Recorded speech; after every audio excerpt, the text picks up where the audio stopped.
This morning I woke up to the blaring of my alarm. It's impressive to me how my 1,000-pound iPhone can sound so much like a clock from the 1970s. I roll over to turn out that annoying sound and begin scrolling through notifications I received while I was sleeping. Surely this is something that the 1970s clock was missing. I then proceed to stumble into the bathroom and immediately grab for my toothpaste. The one that promises to build strong, beautiful, and white bones to smile with. The brush buzzes inside my mouth. I've got the one that dentists approve of and has celebrity endorsements in all the commercials. And mine's even pink. After my teeth are brushed and I'm dressed and ready for my day, it's into the kitchen I go for breakfast. I'm grabbing for the same yellow carton of large, fresh, free-range eggs, box of organic granola, and tub of ultra-hip oat yogurt that I have for breakfast every single morning. Why am I boring you with the details of how I started my morning? That's a great question. But I'd like to ask one in return. What did you eat for breakfast? How did you start your morning?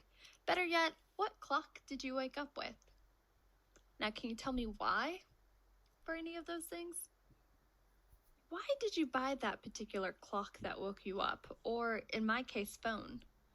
What made you want to look for that brand of granola in the first place? Why did you choose the shoes that are strapped to your feet just now? Why did you walk into that shop yesterday? Or why did we do anything? If you're anything like me, or 72% of American consumers, then you likely made a decision based off of packaging, or the color, the logo, or any form of advertisement that popped up on your social media page while you were scrolling through, or your YouTube video was interrupted with.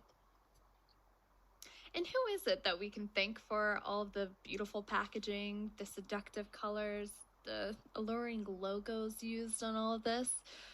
Designers. By one specialization or another, it was a designer who manifested the experience you had with an item, a thing. But it's not just a single thing, is it? Look around you. Take a moment to think. It's every single thing you come into interaction with on a daily basis. These things that were created, shaped, molded, and specially selected by a designer, and the decisions they made in the design process. So when you stop to think about it, you see how much of our waking lives are spent interacting with these things. How much of these things influence our lives. These things created by designers. So the decisions that they made during the process of designing that object ultimately influence us. Don Norman says, "The design of everyday things is in great danger of becoming the design of superfluous, overloaded, unnecessary things."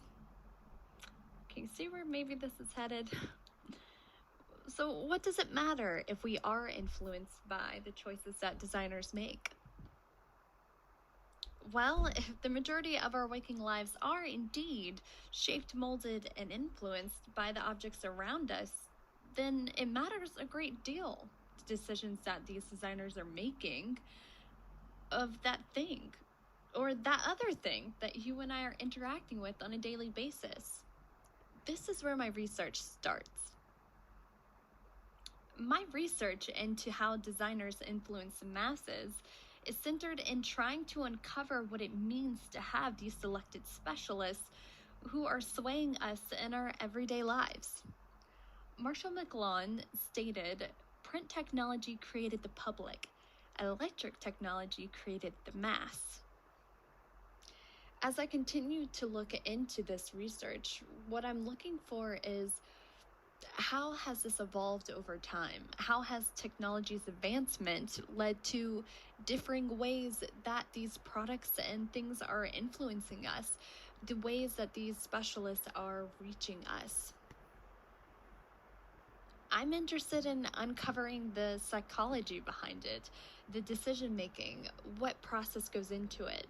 Nowadays, you hear a lot about user testing and taking in feedback, but how does that actually apply at scale, at everything that we are seeing produced? How is it that this research, this feedback that they're getting, is being used to create decisions that ultimately, again, influence us? Are we really being heard and seen in a way that is allowing these designers to actually build products for us and not just the products that they wish they had?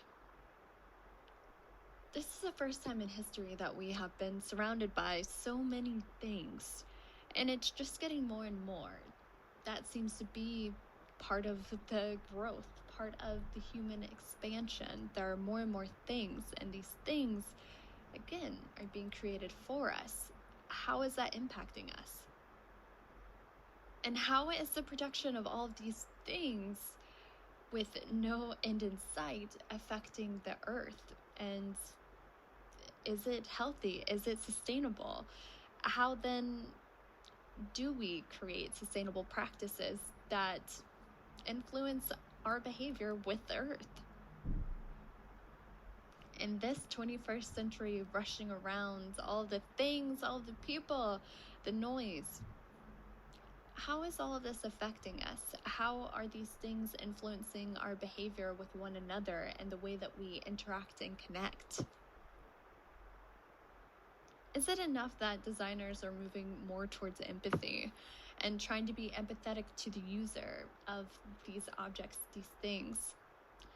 Or are they influenced by other things in their own lives and their own biases that then ultimately influence their decisions on how they make things, which again influences us? These are the questions I'm asking. And with my findings, I'm going to create a zine that can be passed out to anyone. I chose zines because they're low budget, low impact, DIY, and punk as hell. Thank you.